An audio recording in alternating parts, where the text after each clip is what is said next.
Hello friend, this is Alpana Singh. तो चलिए friends, देखिए आज हम आप सभी लोगों के लिए सी टेट जनवरी 2024 के लिए हिंदी पेडागोजी के, जिसे हम लोग हिंदी में हिंदी शिक्षण कहते हैं, ठीक है। इसके हम क्वेश्चंस आप लोगों के लिए फ्रेंड्स 15 लेकर के आए हैं, ठीक है, जो आपके एनसीईआरटी प्लस पेडागोजी बेस पर होगा, ठीक है। और हमारा उद्देश्य रहेगा फ्रेंड्स कि आप लोग पेडागोजी में यानी कि हिंदी पेडागोजी में 15 आप लोग ला सके, ठीक है। तो चलिए यहीं इसी टारगेट को ध्यान रखते हुए, ठीक है, सबसे पहले तो जो लोग अभी तक चैनल को लाइक एंड सब्सक्राइब नहीं किए हैं फ्रेंड्स, कर लीजिए। चैनल है लर्न विथ अल्पना, ठीक है। और चलिए अब हम लोग अपने सबसे पहले क्वेश्चन की ओर चलेंगे और देखते हैं हमारा जो पहला क्वेश्चन है वो क्या कहता है, ठीक है। देखिए क्वेश्चन है फ्रेंड्स कि उच्च प्राथमिक स्तर पर भाषा शिक्षण का सर्वोपरि उद्देश्य है, यानी कि उच्च प्राथमिक स्तर यानी कि जो आपका 6 से लेकर के 8 तक की जो क्लास होते हैं, ठीक है, यानी कि जिसे उच्च प्राथमिक स्तर बोला जाता है।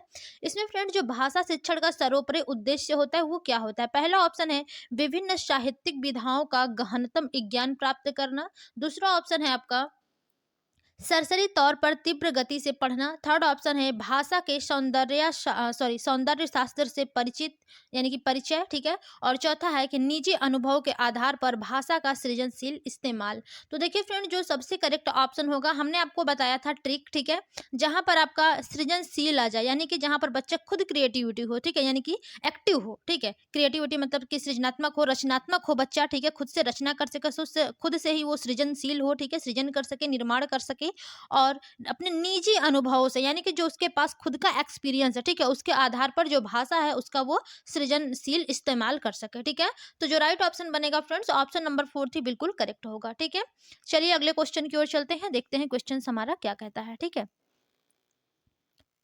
देखिए अगला क्वेश्चन है फ्रेंड्स आपका कि सुनी पढ़ी और समझी हुई भाषा को सहज और स्वाभाविक लेखन द्वारा अभिव्यक्त करने की क्षमता का विकास करने में निम्नलिखित में से कौन सहायक है, ठीक है। यानी कि सुनी पढ़ी और समझी हुई भाषा को सहज और स्वाभाविक लेखन द्वारा अभिव्यक्त करने की क्षमता का जो विकास होता है, ठीक है, कौन सा यानी कि कौन सा कथन है जो कि सहायक है। पहला ऑप्शन है सुनी देखी पढ़ी घटना को अपने शब्दों में लिखित रूप में अभिव्यक्त करना। दूसरा ऑप्शन है मेरा प्रिय विद्यालय विषय पर निबंध लिखना। तीसरा ऑप्शन है आपका औपचारिक पत्र लेखन। और चौथा है आपका किसी पढ़ी हुई कहानी को संक्षेप में लिखना, ठीक है। तो यहाँ पर देखिए फ्रेंड, जो क्वेश्चन आपसे पूछा गया है कि सुनी बताना है। पहला ऑप्शन है फ्रेंड्स कि मुहावरों के अर्थ लिखकर वाक्य बनाना, ठीक है। और सेकेंड ऑप्शन है कि सूचना डायरी लेखन विज्ञापन लेखन आदि का कार्य करवाना। थर्ड ऑप्शन है पढ़ी गई कहानियों का समूह में नाट्य रूपांतरण। और चौथा है विज्ञापनों पोस्टरों साइन बोर्ड और भाषा के अन्य उपयोगों का विश्लेषण करना, ठीक है। तो यहाँ पर देखिए फ्रेंड, जो उच्च प्राथमिक स्तर के लिए हिंदी भाषा के लिए कौन सी गतिविधि उपयोगी नहीं होगी, तो केवल जो नहीं होगा फ्रेंड्स वो आपका ऑप्शन नंबर फर्स्ट होगा कि मुहावरों के अर्थ लिखकर वाक्य बनाना है। इस यही जो आपकी गतिविधि है उच्च प्राथमिक स्तर पर हिंदी भाषा में, ठीक है, वो ये उपयोगी नहीं हो सकता है, ठीक है। जैसे देखिए फ्रेंड, जो उच्च प्राथमिक स्तर पर जो हिंदी भाषा विकास के लिए यानी कि जो आपकी सूचना दिया गया है, ठीक है, सूचना डायरी विज्ञापन लेखन, ठीक है, ये सब जो है ये आपके अन्य उपयोगों का विश्लेषण करना उपयोगी होगा, ठीक है। तो आपका जो नहीं होगा फ्रेंड्स वो आपका और राइट ऑप्शन जो होगा ऑप्शन नंबर फर्स्ट करेक्ट होगा, यानी कि जो नहीं होगा वो वही हमें सही करना है। तो फर्स्ट बिल्कुल करेक्ट होगा। चलिए अगले क्वेश्चन को देखते हैं क्या है, ठीक है। क्वेश्चन है आपका कि उच्च प्राथमिक स्तर पर व्याकरण शिक्षण की सर्वाधिक उचित विधि है, ठीक है। जो उच्च प्राथमिक स्तर पर फ्रेंड जो व्याकरण शिक्षण की सर्वाधिक उचित विधि होती है वो क्या होगी। पहला ऑप्शन है भाषा संसर्ग विधि। दूसरा है सूत्र विधि। तीसरा है निगमन विधि। और चौथा है आगमन विधि। तो देखिए यहाँ पर जो सबसे करेक्ट ऑप्शन होगा वो आपका होगा अ, आगमन विधि, ठीक है। क्योंकि देखिए फ्रेंड्स उच्च प्राथमिक स्तर पर बात किया गया, ठीक है। उच्च प्राथमिक स्तर पर जब आप व्याकरण शिक्षण की सबसे सर्वाधिक यानी कि विधि को देखेंगे, ठीक है, सबसे सर्वाधिक उचित विधि को, तो वहां पर फ्रेंड्स आपकी आगमन विधि है। क्योंकि देखिए फ्रेंड जो आगमन विधि है वो यानी कि जो आगमन विधि है, ठीक है, जिसके विशेष घटनाओं के आधार पर नियमों का निर्धारण होता है, ठीक है। तो यानी कि राइट ऑप्शन होगा ऑप्शन नंबर आपका फोर्थ बिल्कुल करेक्ट होगा, ठीक है। चलिए अगले क्वेश्चन की ओर चलेंगे, देखते हैं क्या है। देखिए क्वेश्चन है फ्रेंड्स कि बच्चों का भाषाई विकास सर्वाधिक रूप से निर्भर करता है, ठीक है, यानी कि जो बच्चों का भाषाई विकास होता है वो सर्वाधिक रूप से किस पर निर्भर करता है। पहला ऑप्शन है आकलन की औपचारिकता पर। दूसरा है संचार माध्यमों पर। तीसरा है पाठ्यपुस्तक पर। और चौथा है आपका समृद्ध भाषा परिवेश पर। तो देखिए फ्रेंड्स यहाँ पर जो सबसे करेक्ट ऑप्शन होगा कि जो बच्चों का भाषाई विकास के लिए जो अपनी की जो सबसे सर्वाधिक रूप से निर्भर करता है, ठीक है, वो आपका होगा समृद्ध भाषा परिवेश पर, ठीक है, यानी कि उसको समृद्ध भाषा यानी कि जो वातावरण है, ठीक है, उसको भाषा समृद्ध परिवेश आप उससे देंगे, तो जो बच्चा है, ठीक है, उसका भाषाई विकास जो होगा वो सर्वाधिक रूप से निर्भर करेगा, न कि इन तीनों से, ठीक है। तो जो राइट ऑप्शन होगा ऑप्शन नंबर 4 बिल्कुल करेक्ट होगा, ठीक है। चलिए अगले क्वेश्चन की ओर चलेंगे, देखते हैं क्या है। देखिए थोड़ा सा जो अगला क्वेश्चन है फ्रेंड्स, ये हमारा थोड़ा लॉन्ग है, बट कोई बात नहीं, हम लोग देखेंगे इसको क्या है, ठीक है। देखिए क्वेश्चन है कि उच्च प्राथमिक स्तर पर यह जरूरी है कि बच्चे, ठीक है, यानी कि उच्च प्राथमिक स्तर पर यह जरूरी है कि बच्चे, पहला ऑप्शन है भाषा के आकलन के लिए की जाने वाली सभी गतिविधियों में समान रूप से हिस्सा लें। दूसरा है भाषा का अतिरिक्त अभ्यास करें और परियोजना कार्य में इंटरनेट का प्रयोग करें। दूसरा है समाचार पत्र पर छपी किसी खबर यानी कि या फिर जो लेख होता है, ठीक है, या कही गई बात का निहितार्थ समझ सके। फोर्थ ऑप्शन है कि अपनी पाठ्य पुस्तक के सभी पाठों का अभ्यास कर सके। तो देखिए फ्रेंड्स, जब यहाँ पर बात आती है उच्च प्राथमिक स्तर पर यह जरूरी है कि जो बच्चे होते हैं, ठीक है, वो सबसे करेक्ट ऑप्शन होगा कि जो समाचार पत्र में छिपी खबर या लेख या फिर कही गई बात है उसका निहितार्थ वो समझ सके, ठीक है। यही आपके उच्च प्राथमिक स्तर के लिए सबसे जरूरी है, जो बच्चे हैं वो समझ सके इन बातों को, ठीक है। तो जो राइट ऑप्शन होगा फ्रेंड्स, ऑप्शन नंबर आपका 3 बिल्कुल करेक्ट होगा, ओके। चलिए अगले क्वेश्चन को देखेंगे और देखते हैं क्वेश्चन जो है वो क्या कहता है, ठीक है।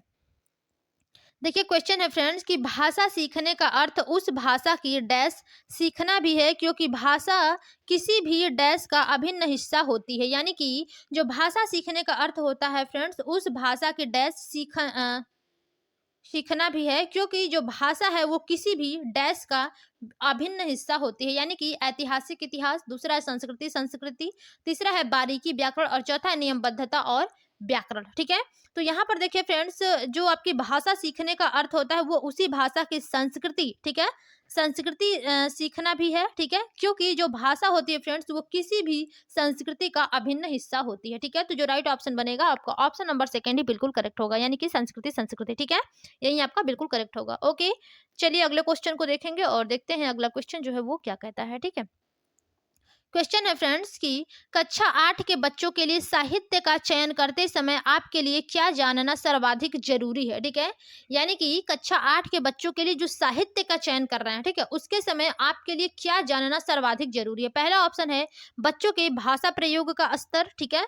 दूसरा है आपका अच्छे साहित्य के प्रकाशक लेखक, तीसरा है बच्चों की भाषिक पृष्ठभूमि और चौथा ऑप्शन है फ्रेंड्स कि बच्चों की मनोवैज्ञानिक विशेषताएं और उसकी भाषा प्रयोग की क्षमता, ठीक है। तो यहाँ पर देखिए फ्रेंड्स, जो आपकी कक्षा 8 के बच्चों के लिए साहित्य का चयन करते समय आपके लिए सबसे ज्यादा यानी कि सबसे ज्यादा जानना क्या जरूरी है, ठीक है। तो यहाँ पर देखिए फ्रेंड्स, जो सबसे करेक्ट ऑप्शन होगा वो आपका सबसे ज्यादा ये जरूरी होता है कि जो बच्चे हैं उनके मनोवैज्ञानिक विशेषताएं और उसकी भाषा प्रयोग की क्षमता कितनी है, ठीक है। तो यहाँ पर आपका जो राइट ऑप्शन बनेगा ऑप्शन नंबर 4 बिल्कुल करेक्ट होगा, ठीक है। चलिए अगले क्वेश्चन को और चलेंगे और देखेंगे हमारा अगला क्वेश्चन क्या है, ठीक है। देखिए क्वेश्चन है फ्रेंड्स कि नाटक, सिनेमा, परिचर्चा, वाद विवाद आदि बच्चों की डैश व स्वाभाविक डैश एवं डैश प्रतिक्रिया व्यक्त करने की क्षमता का विकास करने में मदद करते हैं, ठीक है। यानी कि पहला ऑप्शन है स्वतंत्र मौखिक लिखित, दूसरा है स्वतंत्र प्रभावी संस्कृत निष्ठ, तीसरा है मानक सहज प्रभावी और चौथा है मानक प्रभावी संस्कृत निष्ठ। तो देखिए फ्रेंड्स, जब बात की गई है आपकी कि नाटक, सिनेमा, परिचर्चा, वाद विवाद आदि के लिए जो बच्चे हैं, ठीक है, जो बच्चे हैं फ्रेंड्स उनको स्वतंत्र होगा, ठीक है, स्वतंत्र व स्वाभाविक, ठीक है, स्वतंत्र व स्वाभाविक मौखिक एवं लिखित, ठीक है, विकास करने में मदद करते हैं। तो यहाँ पर जो सबसे करेक्ट ऑप्शन होगा फ्रेंड्स, ऑप्शन नंबर 1 ही दिख रहा है, ठीक है। स्वतंत्र तो इसमें भी है, लेकिन यहाँ पर प्रभावी संस्कृत निष्ठ नहीं होगा बल्कि मौखिक और लिखित होगा, ठीक है।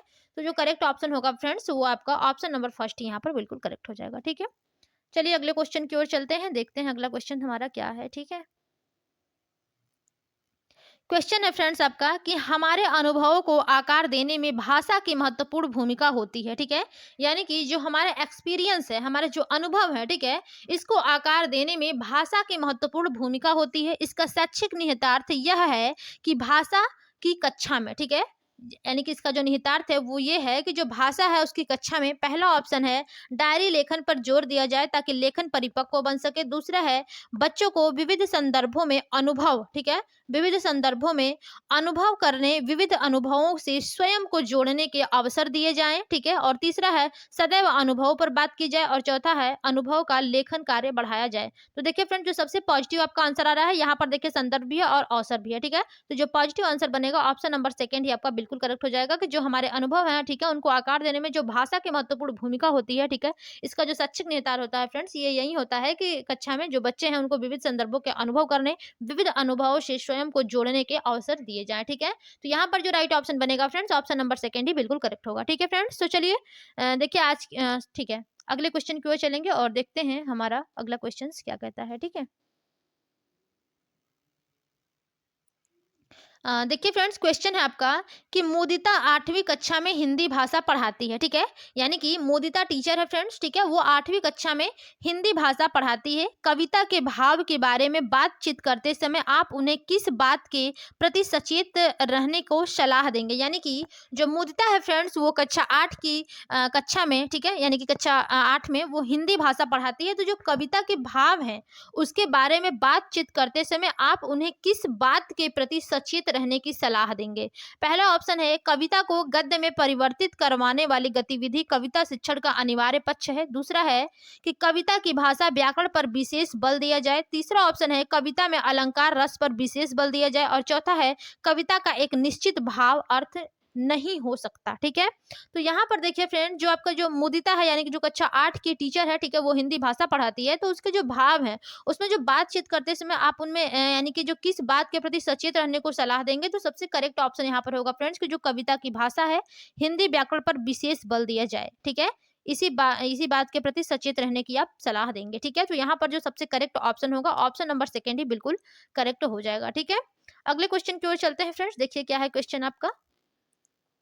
देखिए क्वेश्चन है आपका कि हिंदी भाषा का आकलन करते समय पोर्टफोलियो बच्चों के बारे में यह बताता है कि, यानी कि जो पोर्टफोलियो है फ्रेंड्स, वो हिंदी भाषा का आकलन करते समय क्या बताता है? पहला ऑप्शन है उनकी प्रगति में माता पिता की भूमिका कैसी है। दूसरा है उनकी प्रगति में शिक्षकों की भूमिका कितनी है। थर्ड ऑप्शन है वे क्या जानते हैं। और चौथा है क्रमशः उनकी प्रगति किस प्रकार हो रही है, ठीक है। तो देखिए फ्रेंड्स, यहाँ पर जो क्वेश्चन पूछा गया है कि यानी कि जब आप हिंदी भाषा का आकलन कर रहे हैं तो जो पोर्टफोलियो वो बच्चे के बारे में क्या बताता है। तो देखिए फ्रेंड, जो उनकी प्रगति होती है, ठीक है, वो किस प्रकार हो रही है, यही आपका पोर्टफोलियो जो है वो बताता है। तो यार राइट ऑप्शन क्या होगा? ऑप्शन नंबर फोर्थ होगा कि जो क्रमशः उनकी प्रगति है वो किस प्रकार हो रही है, ठीक है, यही आपके पोर्टफोलियो में बच्चों के बारे में बताया जाता है।